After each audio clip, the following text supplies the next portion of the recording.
Colorado's struggling with what to do with criminal defendants who are deemed mentally incompetent, so they can't stand trial. There's bipartisan agreement at the Capitol that the state needs to improve that aspect of the mental health system. Our Angeline McCall reports on a reform bill that's seen about 40 changes along the way. For people in and out of the Capitol, one bill feels deeply personal. Through tears, she stated that her deepest regret was that my family would be walking away not with a sense of justice and closure, but instead an immeasurable sense of prolonged suffering. Families testified earlier this month that they waited on justice that never came because defendants were deemed mentally incompetent, then charges dismissed and released.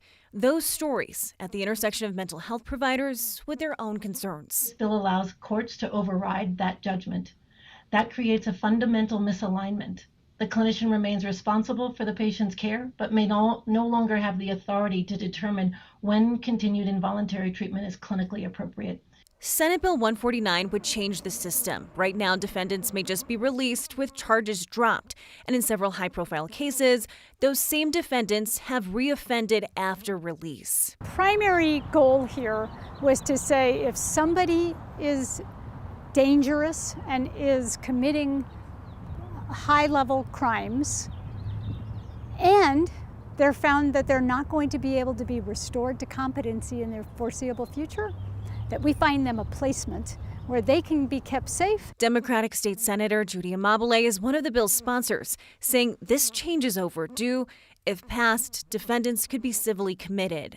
You cannot participate in your own defense, and we want you to go to a facility that is designed to treat people who have intellectual and developmental disabilities, to care for them. Among the top obstacles lawmakers are trying to take on is the cost for these resources, the amount of beds available, and reimbursements for mental health providers amounting to 40 amendment requests. There are still some parts in there where we are amending or changing some of the civil commitment rules, and that will impact more than just the people who this bill is meant to impact.